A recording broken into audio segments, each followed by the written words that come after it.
第10條啦，咁你見到有個長方形，咁有長係8cm，闊係 R cm，咁對角線係3R 減8，叫你問你 R 嘅值啦。咁我畫咗個長方形出嚟先啦，咁長係8cm，闊係 R cm，咁咩叫對角線呢？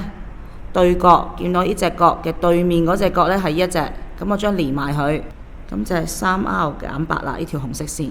咁記住長方形呢對邊係相等噶嘛，所以都係 R 嚟嘅。咁跟住我點樣計 R 呢？咁大家好明顯啦，見到其實有個直角三角形嘅長方形係有4隻直角噶嘛，咁我哋會用畢氏定理。咁直角對面嗰條呢就係最長嘅3R 減8，咁我就寫3R 減8嘅二次會等於 R 二次再加8嘅二次，畢氏定理啊。好，跟住你慢慢拆括弧，咁你唔想背公式就變做2個括弧啦，3R減8乘3R減8。R 二次864，好，跟住用彩虹法計咗佢啦，3R 乘3R 9R 二次，如此類推24R 加64。好啦，咁我哋將減24R 再減24R 咪變減48R 咯。好，跟住記住啦，見到 R 二次呢，咁我哋會變做二次方程嘅，即係右邊會變做0啦。咁我將 R 二次調過去變減。64調過變減，即係好似我咁樣寫啦。左邊照抄，將右邊嘅 R 二次調過變減，64調過變減。咁64減64係冇咗嘅。9R 二次減 R 二次係8R 二次，咁減48R 照抄等於0。好啦，見到啲題目，同學就話見到等於0啊，咁我就可以讀記。咁其實可以讀記嘅。或者你唔想讀機，你都做到噶，抽咯，抽8同埋抽 R 出嚟。好啦，咁你見到啦，抽個8出嚟，再抽埋個 R 出嚟呢，咁我就變咗8R 乘 R 減6等於0。咁你仲記得老師講過啦，如果兩個數乘埋係0嘅話，即係代表8R 係0，又或者 R 減6係0。咁8R 係0 ，R 咪0咯，0除8係0啊嘛。咁減6調過去變正6。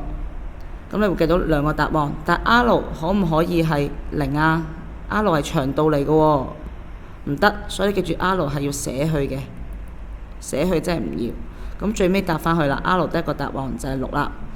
咁如果同學唔想做因式分解嘅話呢，其實你可以直接讀記Formula1。咁 A 係乜嘢呢？就係8，B 呢就係-48，而 C 呢係冇數字嘅嘛，就0。咁你都會計到2個答案，0同埋6啦。咁最尾記住0係唔要嘅，寫去。咁最尾答案 R 係6。好，而家到第11條啦。咁11條呢，同你講 alpha 係呢個方程嘅根即係佢嘅答案啊，即係 x 係其中一個答案 alpha，所以我哋第一件事代 x 做 alpha 落條方程入面。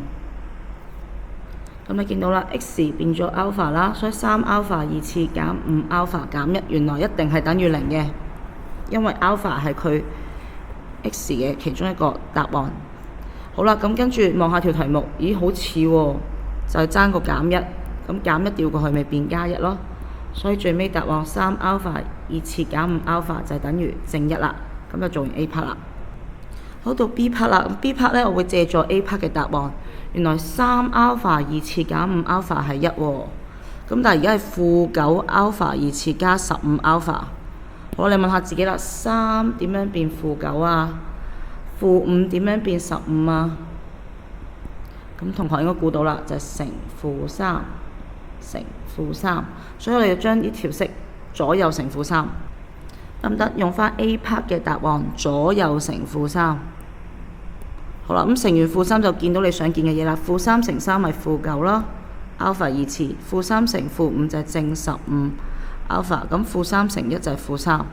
好啦，要問 Miss， 而家仲有個加10喎，我仲爭個加10，咁咪兩邊加10咯。好啦，咁你只要兩邊加10，咁你就會變做題目嘅要求啦。咁-3加10係幾多啊？咪7咯。所以答案 Part B 嘅答案7。好，到第12條，我哋要計直線嘅方程。咁直線嘅方程除咗係打橫係 y 等於啦一個數字，或者打直 x 等於一個數字，其他全部打斜嗰啲都係可以用 y 等於 mx 加 c 嘅。咁 m 係咩意思啊？就係斜率啦。所以你今次代翻落去個 m 就係2，個 c 係咩啊？就係 y 截佢啦。y 截佢就同 y 軸相交，見到一條線同 y 軸相交。咁今次個 y 截佢就係5，所以 A part 嘅答案就係 y 等於2x 加5，m 係斜率 ，c 係 y 截佢。好，到 part B 啦，咁你見到啦，都係打斜嘅，咁我哋都可以用 y 等於 mx 加 c 啦。咁 m 有冇話斜率？有啦，咪-3咯。但問題個 c 冇喎，c 冇咪揾個 c 出嚟咯。咁點樣揾 c 呢？就靠題目嘅資料。咁有個-10未用喎，咁記住 x 係-1，y 係0。得代 x 係-1，y 係0，代翻落我哋嗰條 y 等於-3x 加 c 嗰度。好啦，咁見到 y 變做0啦 ，x 變做-1，咁計埋落去啦。-3乘-1咪3咯，所以 c 就係-3。咁所以我哋計到 c 啦，咁成條方程就係 y 等於 mx 加 c 啊嘛。咁 m 題目有係-3，c 我哋啱啱計完啦，就係-3。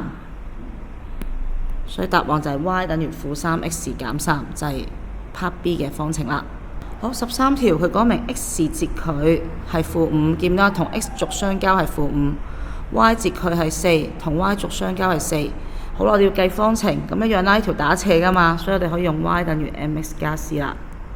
咁 m 冇喎，c 都有喎，c 係有噶，c 係 y 截佢，所以 c 其實係4嚟嘅。好啦，咁我哋主要計個 m 就收工噶啦。咁點樣計個 m 呢？咁大家見到啦，-5同4呢，其實可以變做坐標嘅。咁喺 y 軸上面嘅呢 x 就會係0，y 就係4。喺 x 軸上面嘅呢，就係 y 坐標會係0，咁 x 就係-5咯。所以你將佢變做2點，咁我哋用翻斜率嗰條公式。好啦，咁大家記住就計2點嘅斜率就用呢條式啊，y1 減 y2 over x1 減x2。咁 y 就右手邊，所以4減0。再除翻0減-5，咁答案呢就係4 over 5啦，負得正啊嘛。所以我哋用翻呢一個，將個 m 代翻4 over 5，c 講咗噶啦，題目已經講咗啦 ，y 截佢係4，所以答案就係 y 等於4 over 5x 加4。好啦，到 part B 啦，咁我哋好辛苦計咗 A part 嘅答案 ，A part 嗰個咪 L 嗰條線嘅方程咯。得唔得 ？L 就係呢條線啦。佢問你呢條線會唔會穿過呢一點㗎？咁你幅圖你都睇唔到10同12喺邊度啦。咁所以我哋直接會用呢條方程嚟測試下10同12係咪呢條線嘅上面。咁我點做啊？